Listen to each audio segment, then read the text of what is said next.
You're listening to KOUG Radio. Listen live online at KOUGradio.org. Welcome back to episode 2 of Earworm. Psychic animals. Woo! It's not Halloween yet, but No, it's not. I mean, it's coming up on it. In a week, it'll be October. So by the time this releases, closer. It'll be kind of in that time frame. Yeah. Fingers crossed we get a camera before then, so you can see. Oh my God! So we can wear our costumes into the podcast. Oh yeah. What day is Halloween? The 31st. No, I mean like Tuesday, Monday. Oh, it's like a Wednesday or something. Are you gonna wear your costume to campus? Of course I am. Okay, cool. I'm really excited about that. Then I really want. Yeah, I know. Yeah. I know you do. Anyway, back to our topic at hand: psychic animals. I was reading an interesting article the other day. It came up on my news feed, and it was talking about the squirrel that can predict the president. I have not heard about this. You before. haven't I have heard not. about that? Well, there is a famous squirrel who is known to predict the president, and he's been right like the last 3 times. Whoa. Let me look it up real quick so I can get his. I don't want to like call him out and then not know his name. That's disrespectful. That's true. How long do squirrels live? Is it the same squirrel? No, actually, that's one of the interesting parts He's of the article. grandfathered in. He's like, what do they call that? Super centarian, where it's supposed to be the same one across all of history. Is that what it is? Mm-hmm. I've never heard of that before. I'm not gonna lie, but so it looks like his name. Oh, ads. Ads. It looks like the squirrel is from North Carolina, and he has been known to predict. He predicted from, I think it was up until Trump for the second time. Mm-hmm. So he got the last 3 elections. He got Obama. He got Trump. He got Obama again. Wow. I think he got. I don't remember if he got George Bush or not, but he died. He died. He died. It didn't say of what, like cardiac arrest or something. But Squirrels get old. Rodents don't live long. how period. long do squirrels normally live? Squirrels, I don't know, but most rodents do not live very long. Hold on. Oh, his name is Will Chris. Oh no, it's not Will. It's just Chris. Chris? Just Chris. Squirrels live from 5 to 10 years, it says. So he got a few elections in there, and he successfully chose 3 of them. Wow. But here's the catch. That after he died, he had a son. Chris squared. No, stop. No, That's I mean, not that's not his actual name. I really hope it would be his name, but unfortunately it's not. Square root of Chris. Square root of Chris. No, but the thing is that I guess it's in the future since this article was made, and it talked about Chris and his son. Mm-hmm. But his son took up his father's responsibility. Of course. Yeah, to predict the Naturally. president. Naturally. Like you have to do in the squirrel world. It's like a legacy thing. Mm-hmm. But what happened was this squirrel, Chris' son, Chris Jr. actually. Yeah. He was in charge of the Trump-Biden presidential predictions. And let's just say he doesn't live up to his father's reputation. I don't know what went wrong, but it talked about how they decided. It's kind of funny. They have 2 different I was going to bins. ask, how does he predict it? He doesn't speak, obviously. No, he doesn't know sign language. That'd be amazing. Can you teach his squirrels? He can, Because they can teach monkeys. Chitter in Morse code, and it's a Morse code. He uses his paws. They're not paws. They're paws. They're paws and painting, and he Oh. stomps it out. No, but they have 2 different bins, each one with the president or president-elect. The whole president, the person. The They show person, up, they get in a bin. And then they get in the bin. He jumps and on their head. He poops on them. This one. This one. No, they have a bin that's labeled with the president-electee, and then they have 20 nuts in each bin. Whoa. And then what the squirrel does is he's supposed to eat more nuts from the bin that he thinks which president will That be is so elected. non-scientific, but I love it. It's not. I guess it's not. It's really. so good. I mean, when have squirrels performed any scientific feat? I'm sure there's one. You've seen the guy on YouTube who does the obstacle but courses. the squirrels didn't set that up. That was him. How do you know? How do you 'Cause know he he's not? shows He's it. not a squirrel. Whoa. Hold on. What is his? Do you remember his name? I know he's pretty big now. Is it not Mark Rober? Is it a different one? I think it is Mark Rover. Yeah. Yeah. No, Mark Rover. I guess. Rober. Rover. This is like the Tupperware versus Tupperware situation. I'm sure there's a language somewhere where rover means squirrel. I guarantee it. So it's like rover squirrel, and now he's the squirrel rover, and he works with squirrels. Whoa. Because he's a squirrel. He's their leader, actually. Whoa. But what were we? Oh yeah. So however many he eats, or I guess whichever one he eats from the most, that one is predicted to be the next president. And Chris made it. He got 3 elections in a row. They were like, bam, bam, bam. Yeah. This guy, the squirrel, knows what he's up to. Knows what he's doing. And then he kicked the bucket, and his son was like, I'm gonna inherit this legacy. It's gonna be great. There's gonna be tons of money and fame. I don't think squirrel. I think he just thought about how many nuts there would be. Yeah, probably. Like, I'm getting fed. Yeah, I'll predict it. I'm getting pampered. I'm famous. But no, they so his son went in to the Biden-Trump election with high hopes. And by the time it was declared which one of them won, he was fired, actually. Oh, so I'm a little bit concerned about that phrasing, because fired can either mean they kicked him out and put him in the wild, which is not good for a captive squirrel, or they murdered him. Squirrel KGB, if you will. The KGB of the squirrel world? Yeah. Who is that? I don't know. The red squirrel? Badoom-ch. Red, communism, KGB. Okay. Yeah, no, that was all right. No, it was good. On the topic of jokes, I was probably like a 4 out of 5 or 10. 10. Oh. No, who does things? I mean, I guess it's like 1 to 5 stars. But it's not. People. I feel like 1 to 10 is more used than. I agree, unless you're talking about like movies. No, or products on Amazon. Then they use tomatoes for movies. Tomatoes or whatever the heck IMDb That's what that website is, right? It's Rotten Tomatoes. Rotten Tomatoes. They just count, like, you put out 100 tomatoes in front of a movie, and you count how many of them are rotten by the end of the movie. Yeah.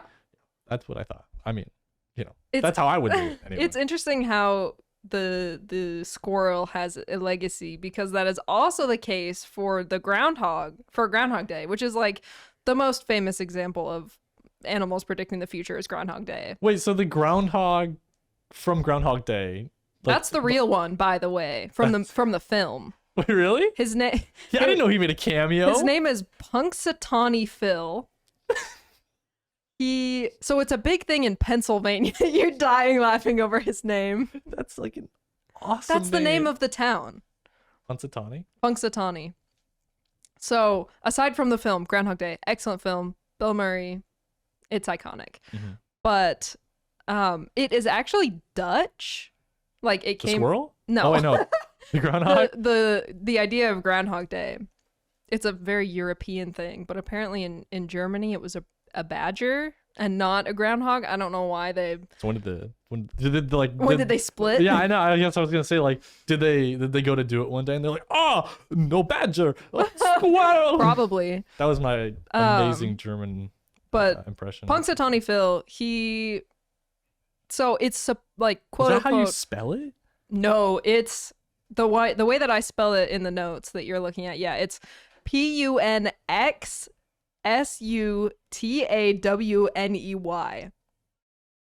Punxsutawney. Yeah, I looked up the pronunciation right before we started. Wait, so is it? You said it was German first, right? Yeah. So it was Dutch. It was Dutch. Did the Dutch? They used groundhogs. No, did they name it? Yeah.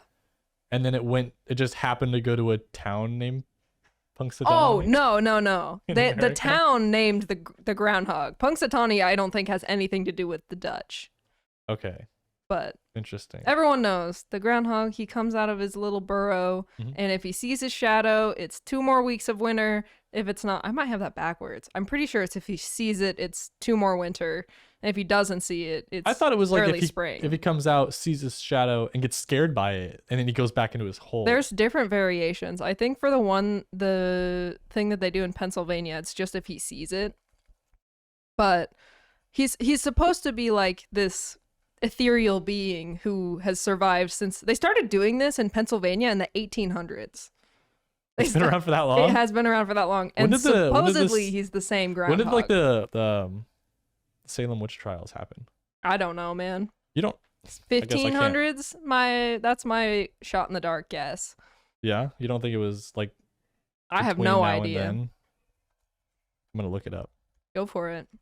It was in the 1600s. So no Punxsutawney Phil at the Salem witch trials. I was gonna say, did they see that happen? And then when it like the weather followed that prediction, they were like, that groundhog is suspicious. I think we might need to throw him into the water and see if he floats. That groundhog is a witch. That groundhog is 100% a witch.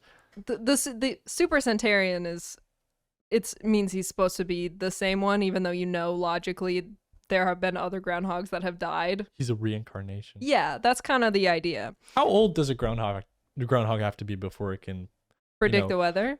Apply for being the next. I would assume Punxsutawney. I would assume it's just someone breeds groundhogs and then.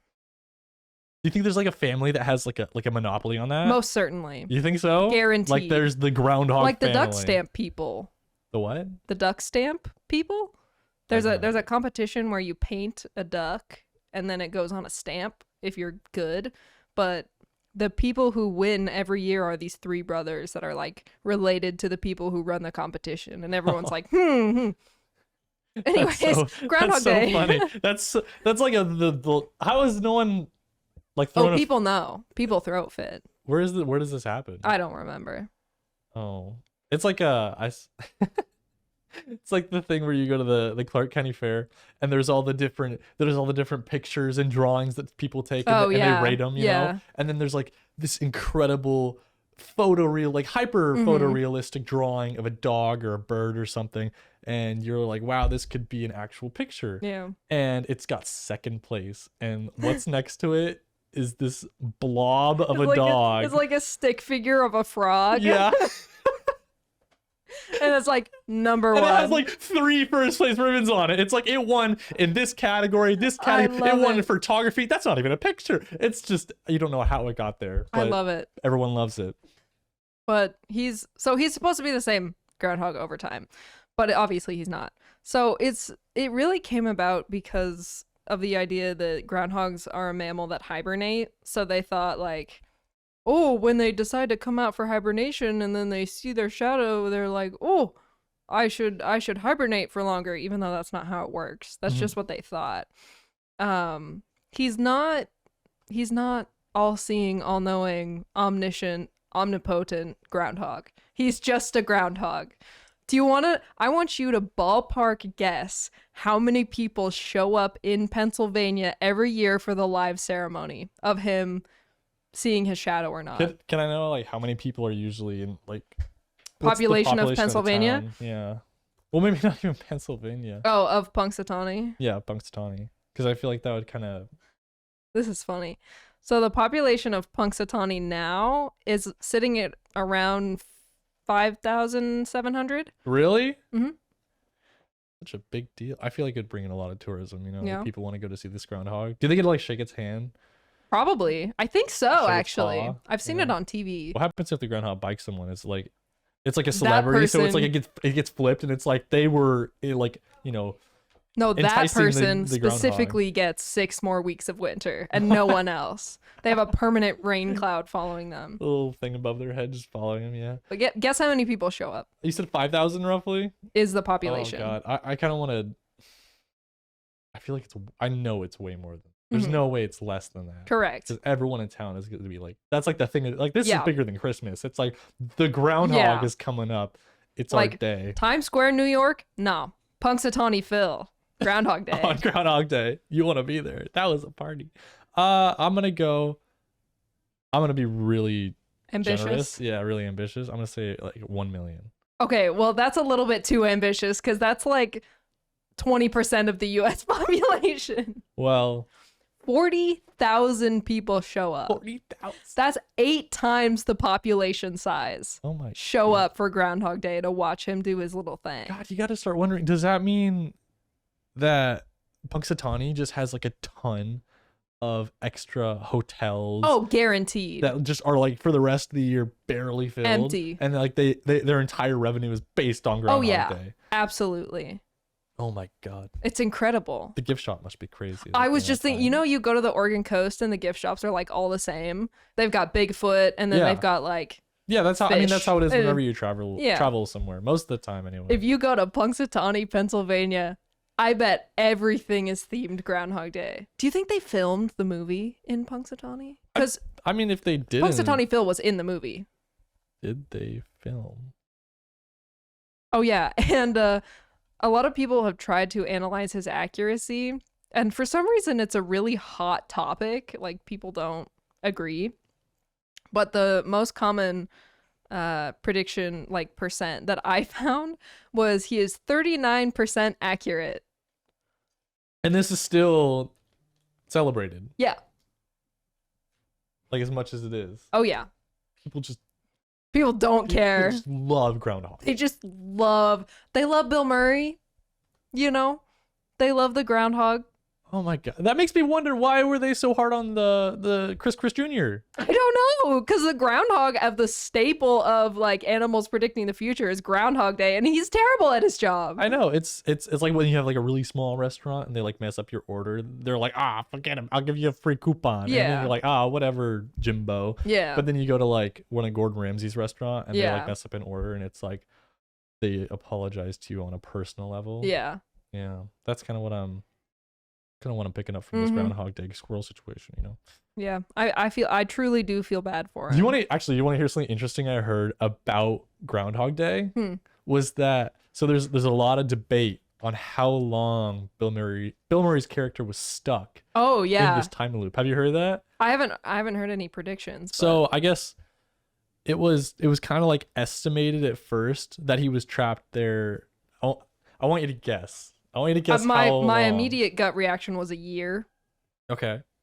A little more. Well, it depends on who you ask. That's true. But year and a half. If we're gonna go by the director himself, it was estimated.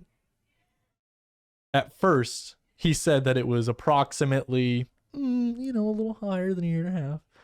10,000 years. What? Sorry, excuse me? Yeah. 10,000 years? Yeah. This man is an eldritch god by this point. Well, you got to think about it. In the movie, he's doing like all these, like how long would it take you to like, I feel like it would take me a week to like, well, not master the piano, but it would, all of the things that he like copies or like all the conversations that he repeats with people. Yeah. I feel like I'd get that down in a week. You think so? Well, you got to imagine too. It's not going to take you 10,000 years to learn the piano. Like all the different ways that things happen based off how you react. I would just write it down. But then what flashcards. I'm walking down. I'm like, okay, Barbara's coming up to me. Hey, girl. Okay, and then I go into the diner. The bell. Ding, ding, ding. You're doing that, right? You have your flashcard. You walk with Barbara instead of.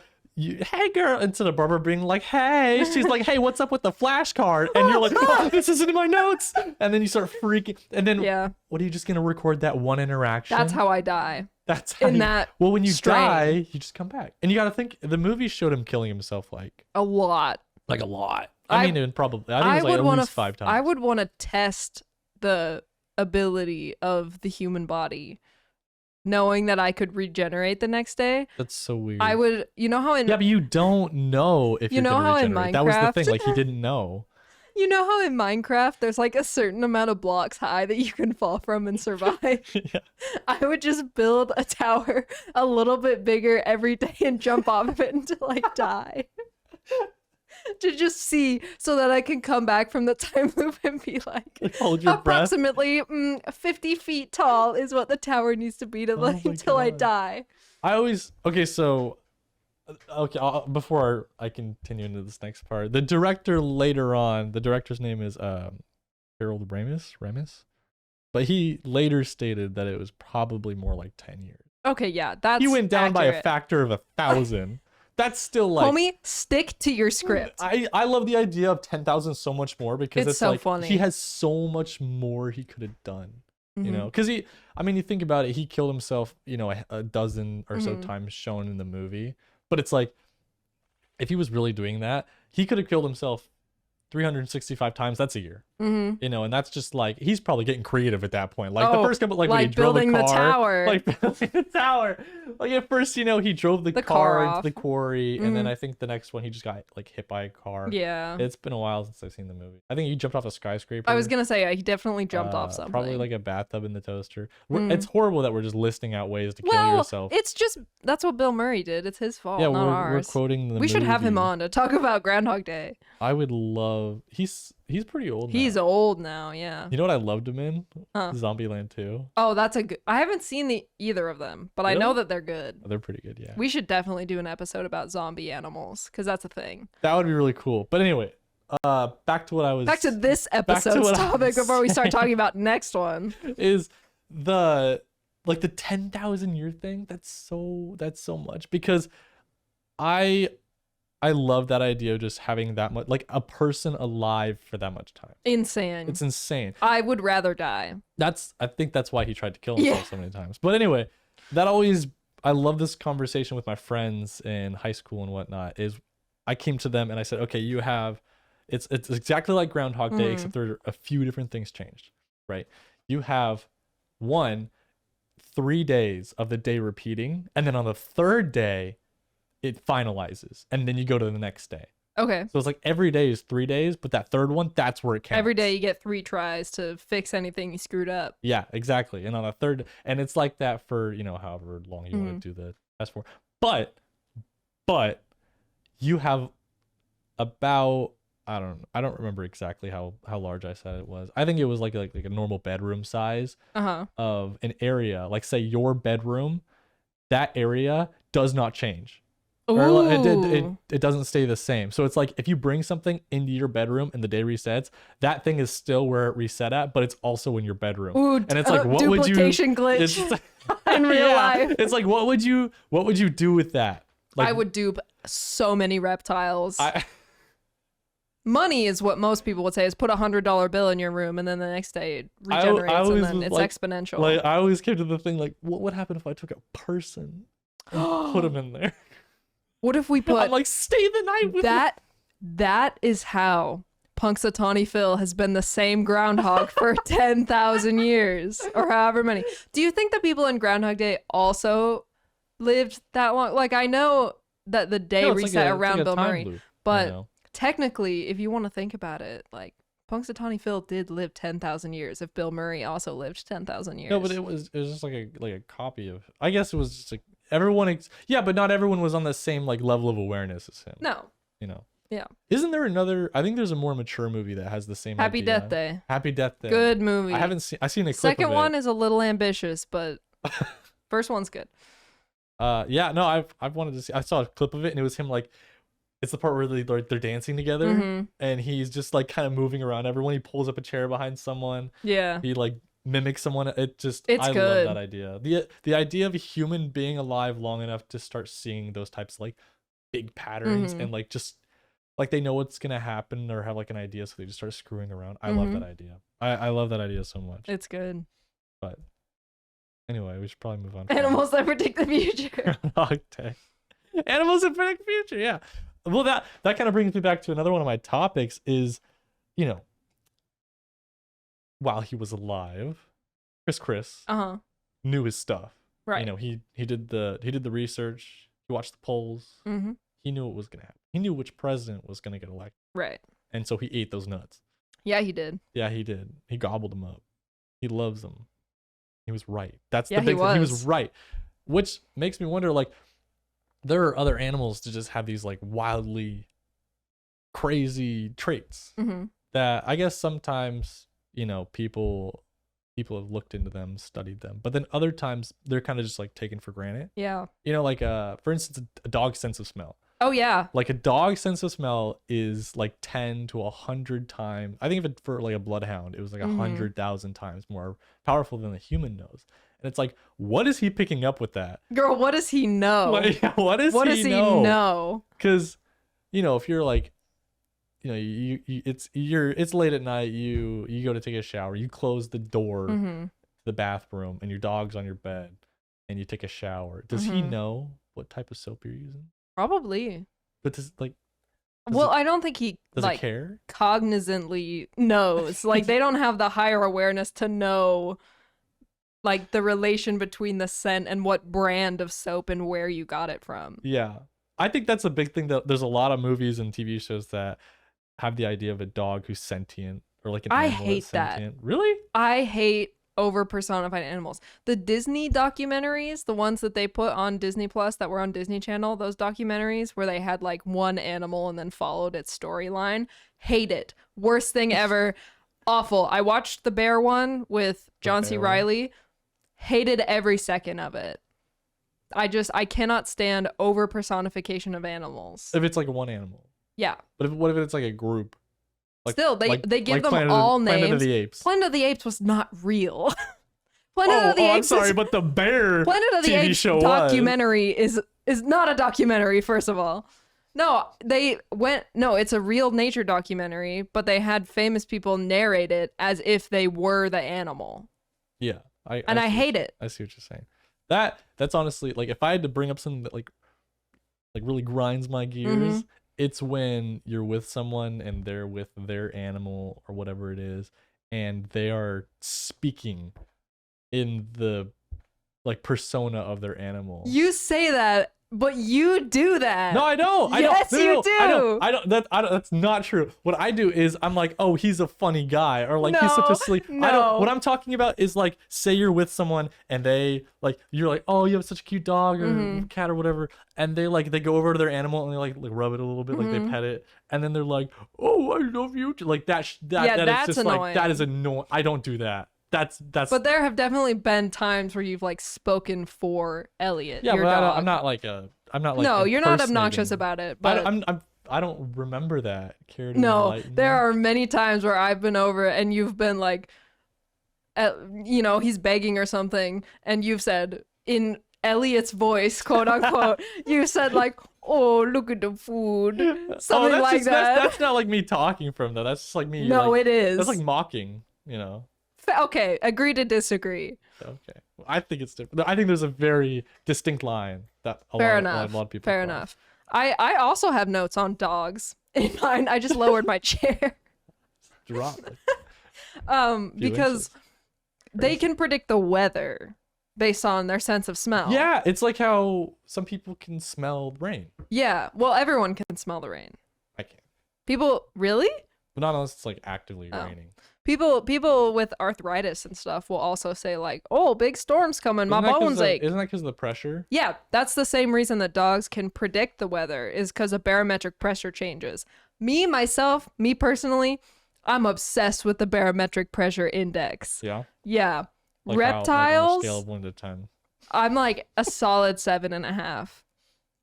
Okay. Reptiles sense barometric pressure drops also. It helps them know when to go in and out of brumation. And they get really active when the barometric pressure drops. So that's when I go looking for them. Like they come out, like they dig themselves up. Yeah. Well, they don't dig. Some don't dig. Like frogs. Frogs dig. Frogs dig. We know this. We went over this last time. I hope you're taking notes. There's going to be a quiz at the end of today's episode. Oh, no. But... What toad? It's what toad dis, and it's just the photoshopped one of the rain frog as the avocado. It's the drawing from the cartoon. But really, dogs are really crazy. They can predict all sorts of things happening. Like, they can sense... Like, you also know that that's the reason that people have service dogs. It's because they can predict when you're going to have a seizure. They can predict when your blood pressure is going to drop. They can predict, like... if you're gonna have cancer before you have it, which is insane. Actually, something that I was gonna talk about too. Yeah, because there's dogs that can smell when you have a low blood sugar. Like that's the type of sniffer that I'm talking about. Like that's crazy. If you had a dog nose sniffer, what would be the first thing that you'd investigate for like extra smell? Don't say yourself. I don't want to say. Don't say your wife either. No. I'm not gonna go sniffing her. I smell her now. I think that honestly, I'd go for food. Yeah, I was gonna say. Actually, I really like you put perfume. Food in front of a dog and they go like crazy.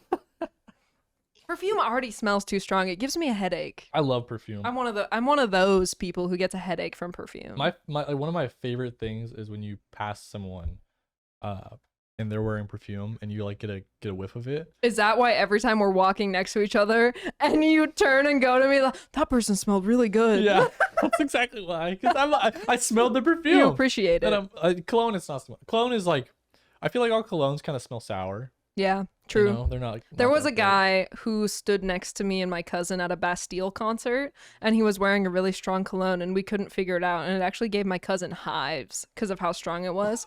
But about halfway through the show, I realized what it smelled exactly like. I looked over her and I go, pickles.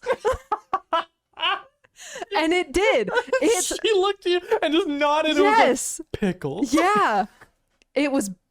But yeah, if I was a dog and I had to smell that, I would leave.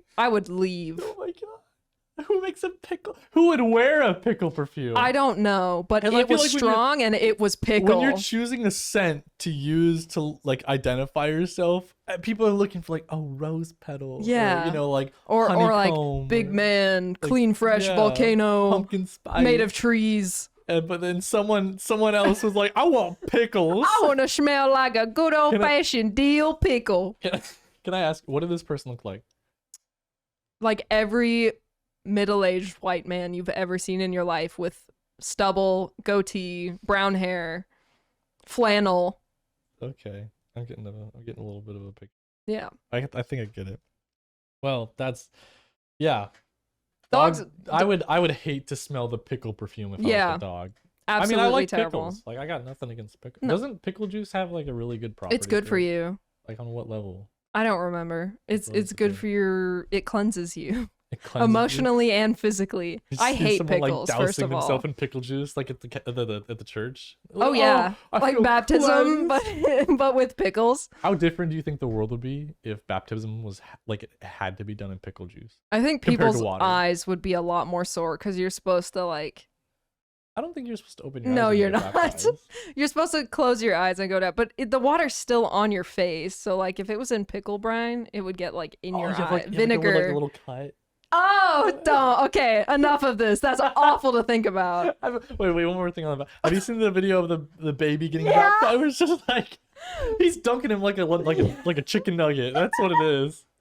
He literally takes him and goes and turns him over and just boink, boink. It's great. Have you seen the videos? I've seen the videos of them dropping the babies. I have not seen those. I was gonna say during COVID, weren't they to baptize people? Didn't they just have like a squirt gun? For babies, yeah, they did. That's so funny. Imagine they didn't even get a squirt gun. They got like a hose. They got like a full functioning garden hose. I have a great question related to like that. 3 feet away. Your baby's cleansed. They have a divot in their face from the water pressure. I have a great question related to hoses. Oh, hoses or so you know how they make hoses like the spraying. Well, okay. No. I mean, they all spray. That's what I was. Okay. The head of a hose, like the is that what you call it? Like the head where you twist it and it goes from shower to jet to mist to whatever. Like the valve, nozzle. The nozzle. Who in their right mind uses any setting other than shower, jet, and mist? What is angle? Girl, what is center? What is full? Why are those an option and why are they standard for every hose head that has ever been in production? It's how much you care about. I care so much. Oh, I like the tomatoes. I'm gonna mist them a little bit. It's like, oh, I don't like these bell peppers. Let me put it on full blast and just uproot them right here. I will never understand why the hoses, the nozzles, always have those specific. There's like 8 of them, always those specific settings, and no more, no less. And people don't. I never use the other ones. You know, if you were to show me like the spray pattern of hoses, yeah, I think I could only list those 3. Like, yeah, like I would see the other ones and I'd be like, that's straight, that's straight, that's straight, and they'd be like, that's actually angle. I'm like, where's the angle in the water there? Like, I don't see it turning. Really? You know, it's not. It's a personal pet peeve of mine. You know what it is? It's misinformation, but they're trying to lure us to a false purchase. Most definitely. Yeah. People also say that dogs can predict pregnancy in a way. They'll like sniff a pregnant woman's belly and be like, I know something in there. Well, they wouldn't know just by looking at it. No, it like before it shows or before they've taken a test, dogs will act different. Do you think that they had a dog that would predict? I guess not predict. It would sense pregnancies like before they knew about, like there wasn't a pregnancy test. Yeah. Did they? That's what people are saying, is that some dogs can and have. It's not like it hasn't been really tested, but people are saying that like, oh, I didn't know I was pregnant and my dog started acting different and like sniffing my belly and laying on my belly or whatever. And then I took a pregnancy test and I was pregnant, and I'm like, I don't know if I believe you. That's so cute. You think so? Like dogs, just how they react with like pregnant people. They're just like, yeah, it's wholesome. They're just trying to be protective and whatnot. You know what? I actually, dolphins. I hate dolphins. No, first of all. No. But dolphins, how they like what is it? I think it said that they can use like their. It's not echolocation. It is echolocation. Yeah, but they can interact with the baby or like hear it. Oh, ultrasound. Yeah, that's the one. Dolphins and pregnant people. Dolphins scream at the belly. They can hear me. Dolphins are jerks and horrible. I hate dolphins. I've heard that. I think they're funny and they look squishy and slimy. I know there's you can hear my dog. Yeah, you can. That's so embarrassing for you. I don't care. I hope we get sponsored by a donut company, and then I would eat donuts on every podcast. Me too. I would tell people what donut. I'd give like a detailed report. Oh yeah. You know, we'd have to start a whole nother podcast for that. A food podcast where we just eat. That's just ASMR. That's mukbang, bestie. What? Mukbang. It's Korean. You just watch people eat food and listen to people eat food. That was just like a stalker, like ASMR. You know, you're just watching them and listening to them eat food. I do it. You produce it? I will neither confirm nor deny. You do? No, I don't. I haven't a lot. Was it for money? No. It was just like a personal thing. Yeah, it was just for fun. I was sick and I made it. Sitting there eating a Pop-Tart and you're like, oh man, I should have put this online. People would love to listen to me. It's so good. I bet they would get just as much satisfaction from listening to me eat it. No, but I do consume the content. So it's like in SpongeBob, the king, he eats the burger and he's like, that was so good. I think I'll have it a second time. You eat it and record it and then you're like, that was so good. I think I'll hear it a second. And you play it again. You're like, oh man, that was really good. And it's. I thought you were going to talk about when Plankton ate the holographic meatloaf. Weird knowledge. Fish are another thing that it's not exactly that they predict the future, but they have they know where they're going at what time of year. Yeah, no, that's something else, is how fish travel and like how they navigate. It's bonkers. It's like, it is bonkers, isn't it? I feel like I've heard in the past it was based off like magnetic north. It is it? So how do they? But if they, I mean, I guess if you know whichever way is north, but how do you know which way you are? Like, you know, how does the fish know? How does the fish know? Yeah. Well, it's not brain. It's not that they're thinking. It's that it's just instinctual. Yeah, but I want to know how that works. Well, because if you know where magnetic north is, cool. You know where magnetic north right. is. But you could be literally anywhere in the ocean. You know where north is. You can figure out, you know, I guess it makes sense. Yeah, they know where north is, so they can figure out exactly where they're going. Well, I mean, like you know, east and west. Yeah. But. Well, it's also based on currents and the Coriolis effect and all those things we talked about in marine biology last semester. Yeah. I was gonna say, do you think there was mutations, how they affect? It's just a random effect, basically. And do you think there was one fish, like a salmon? You know, salmon probably they're like, oh, it's time to go lay my eggs. I'm going to go. You know, if it's in the Pacific, they're like, I gotta go east so I can get back to the Columbia River. Do you think that there was ever a salmon who was born with like a mutation where he thought that the directions were flipped and he's like, I gotta go, and he goes the opposite direction, and then they're like in Russia, they're like, what happened? What is this salmon doing? Girl, that was Dracula. That was not Russian. I know. I'm not the best accents, okay? I try. No, that made me think of something, because you know, stop laughing at your own. It was really funny. So we learned in geology that every I don't remember how much time, but every thousands, millions of years, the magnetic poles flip. Yeah, they flip. So do you think when that happens, the fish are just like, what happened? Hold up. They sense it. They're like, they just start spinning in circles, I think is what happens. Oh, it's like when you like knock one of their eyes out. Yeah, they just, that's so morbid.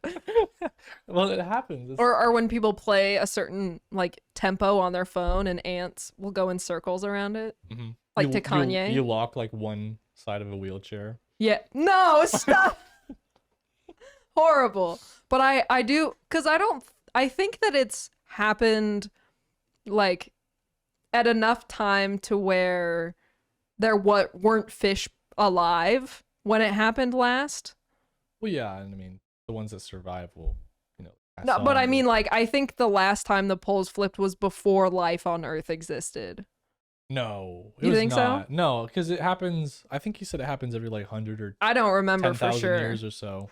Let's find out. Because I want to say, because it was with the ice ages, or it was around that time, wasn't it? Because when the poles flip, there's usually an ice age. Is that about every? Okay, no, you're right. Every 300,000 years.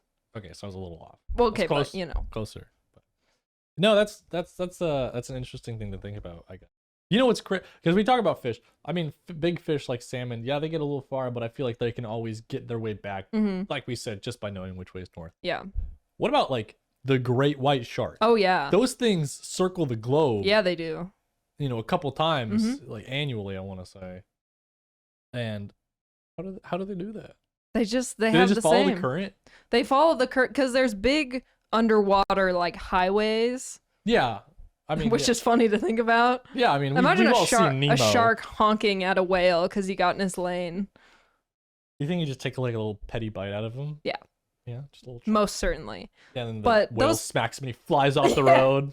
Then he's real confused about where magnetic north is. Wait, what? No, oh no. But yeah, I mean, they all have that.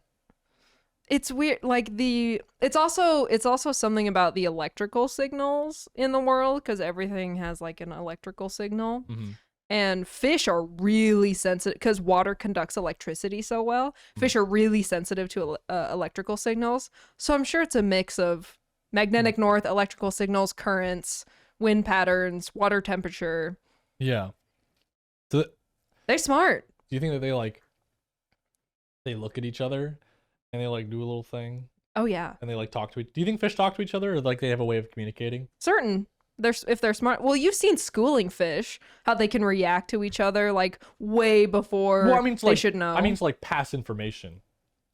I don't think so. You don't think so? I mean, really smart ones like dolphins and whales, yes. But like your average goldfish, no. No, I mean, your average goldfish is lucky if they can find where the food is. Your average goldfish is lucky to make it out of a PetSmart. I love goldfish though. They're so dumb looking and happy. Speaking of fish. So catfish can predict earthquakes. This is like a big thing. Really? It originated in Japan because there was are there a lot of catfish in Japan? Yeah. I don't know why. They put them in the koi ponds too. I didn't think about that. Yeah. But there was a ancient legend where there was a giant catfish that was just like chilling under the world, and whenever he decided to wiggle a little bit is when an earthquake would happen. So because of that legend, there was always kind of an association between catfish and earthquakes, but there was nothing really like quantifiable until people started noticing. Like people would go fishing for river eels, and then all they'd catch was a bunch of catfish, even though they weren't fishing for catfish. And then a couple days later, there'd be an earthquake. And that was like a consistent thing that happened. And they also said that catfish in the ponds that they had would start behaving like sporadically and like very agitated, and then an earthquake would happen. You know what I bet what it is because catfish dig their holes and they live in their hole. Yeah. I bet they're worried about their hole collapsing. Oh, for sure. They're like, we got to get out of here. They're coming up and they're going, hey, get me out of here, man. Riling up all the other catfish. They're like, something's about to happen. You want to get out. They create a catfish like mech out of their bodies and walk out of the pond. Can you imagine like you're the first person, or it's like a little bit of a shorter time frame, and the catfish are like caught off guard a little bit. You're fishing, you have your cooler full of catfish, and then all of a sudden all of a sudden all of them just start vibrating, like all freaking That would freak me out. And then like a few seconds later, the earth starts shaking. You know, it's I would like, freak out. It's like BC. You don't know what's happening. BC. You're like just your bamboo fishing pole. I would. I always wondered about that. I love the idea or just the thought of people having to rediscover things. Yeah. Because, you know, it's like when the like, you know, pilgrims came to America and they started exploring and whatnot, and they didn't. I mean, maybe they did or not. I'm not a history, but like they talked to the Native Americans. But before that, or like even the tribes, not the tribes, but the pilgrims who like weren't near Native Americans. Yeah. Did they just start like, oh, look at that flower, I'm gonna. Yes. And then they just died, and someone's like, oh, don't touch that flower. That happened.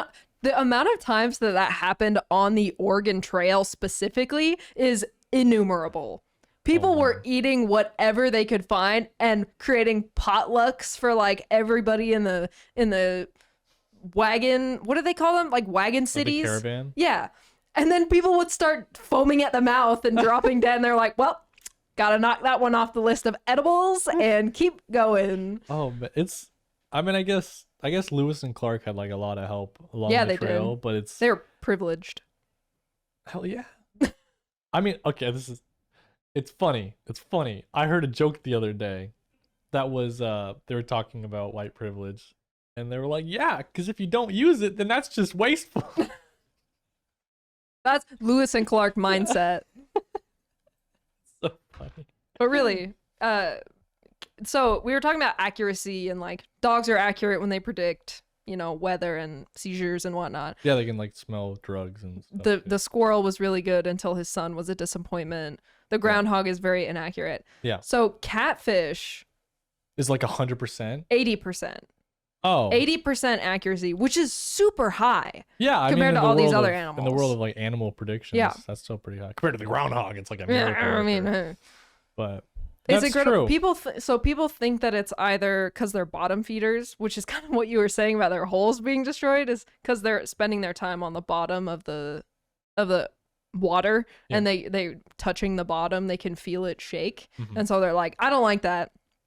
Or people have also hypothesized that it could be electrical, because you know how catfish have their little whiskers. Yeah, they have their whisker, which is like an electrical sensor, and people think also that they can sense electrical signals changing in the water and in the ground. They can detect like the energy from like the P waves and the S waves. Yeah. That's crazy. That's like a seismometer. Yeah, that's like a really big area that they can cover then. If they can detect it that early, like days ahead. Yeah.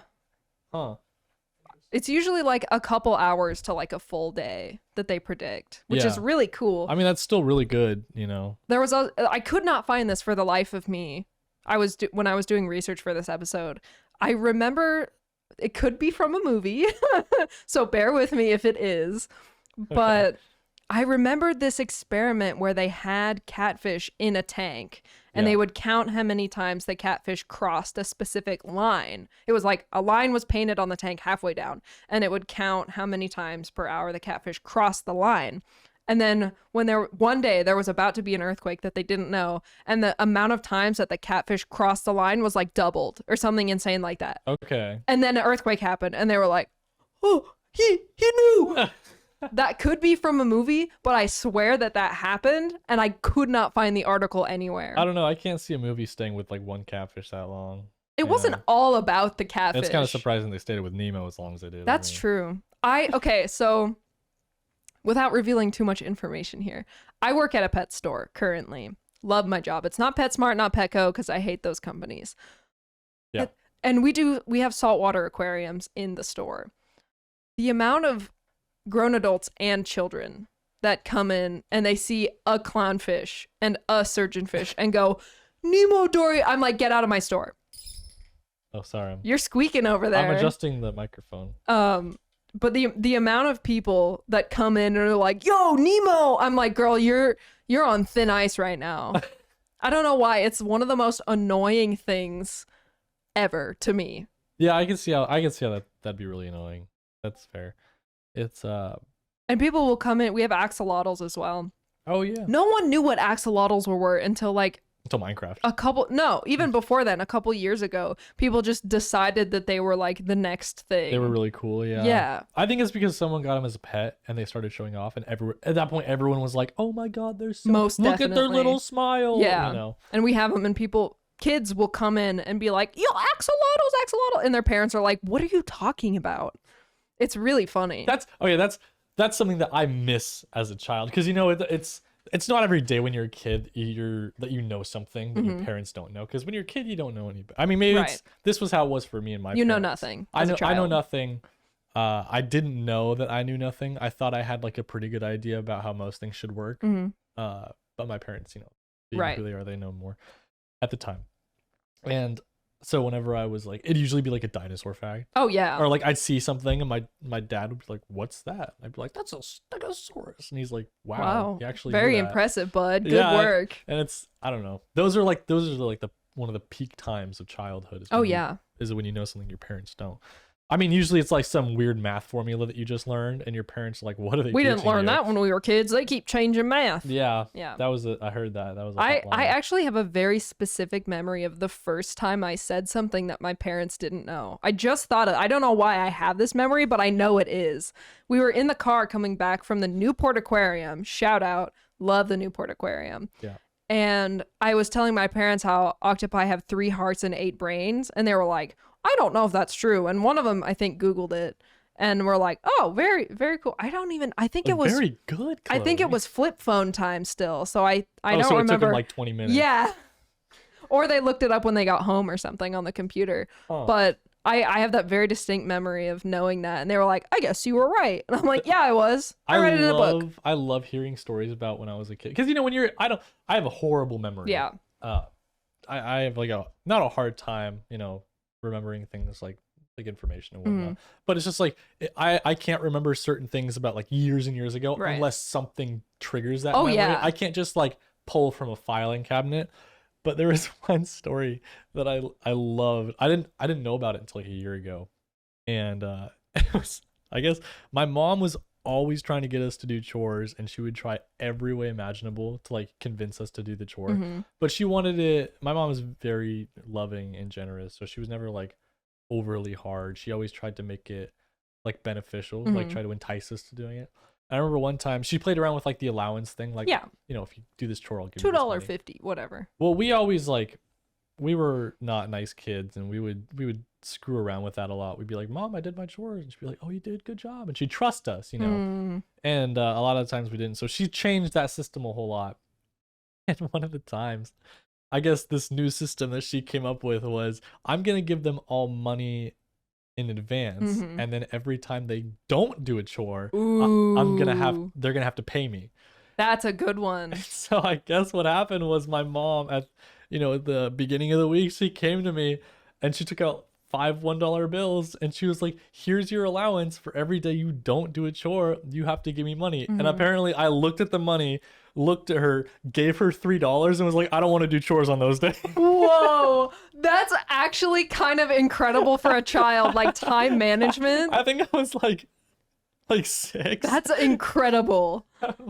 My dad put that on Reddit. My dad told me that story, and I was like, that is hilarious. Like, I can't believe I was that smart. Like, I'm not that smart of a person. No. Like, the fact that I did that as a kid, incredible. I think it shows my deterioration you're almost as smart as the squirrels. Well, okay, so we don't have a lot of time left. There was 2 things that I wanted to talk about, 2 big things, but I guess we can push one of them. That could be actually the next topic for next week. It was bees. Bees. I love bees. I also love bees. So we can talk about that.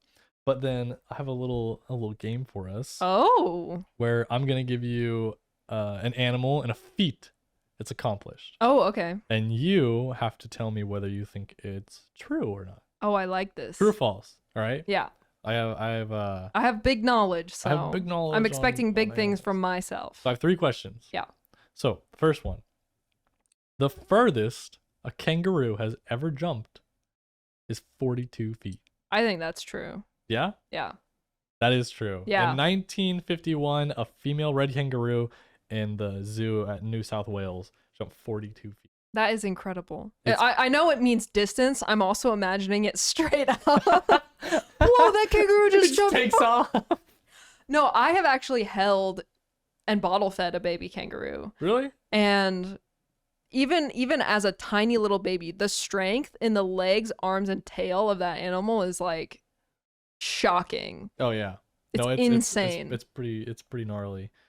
It's like the people who get in fights with them. You're like, how did you live? You know? I would die. All right, next one.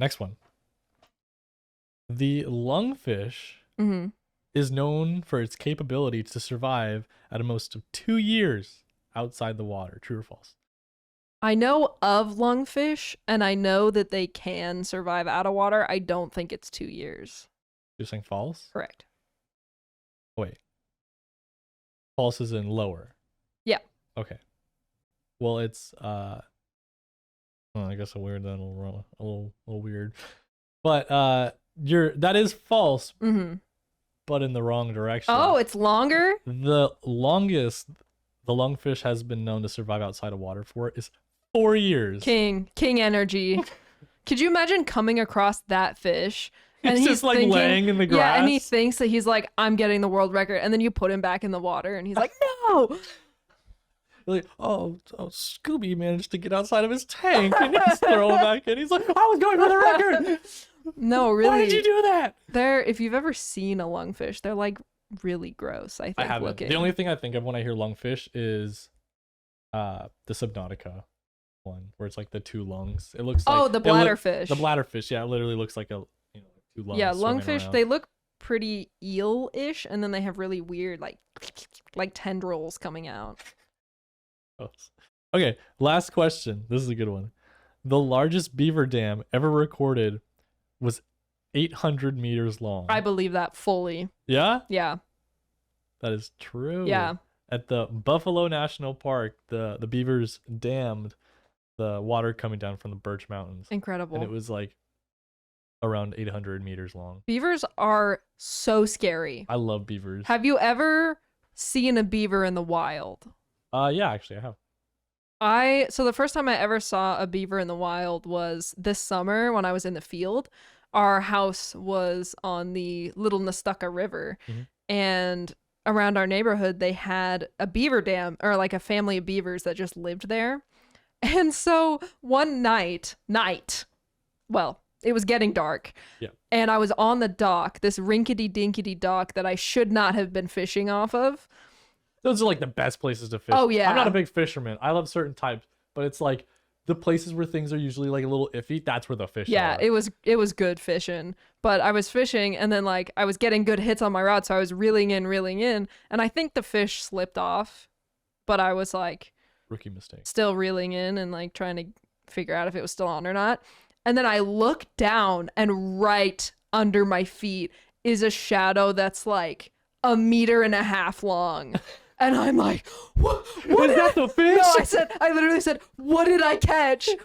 And then I looked and I saw it a crocodile or something. I thought and then I saw that it was the beaver because I saw the big paddle tail. And I was making fun of one of my roommates because they said they saw a beaver, and I'm like, you're not from here. It was probably a nutria. Girl, it was a beaver. I thought I hooked the beaver, so I kept reeling in, and then I realized I didn't. But I saw it swim right under my feet. It was just getting dark. I thought I hooked it. It was terrifying. I was so scared. Oh man. Yeah, no, I love beavers. Beavers are so funny. I love watching videos of them chomping on wood. That's pretty good. You know, they're looking up, and then they take off, and you're like, oh, is the tree gonna fall? And then they come back a few minutes later. And they start chomping again.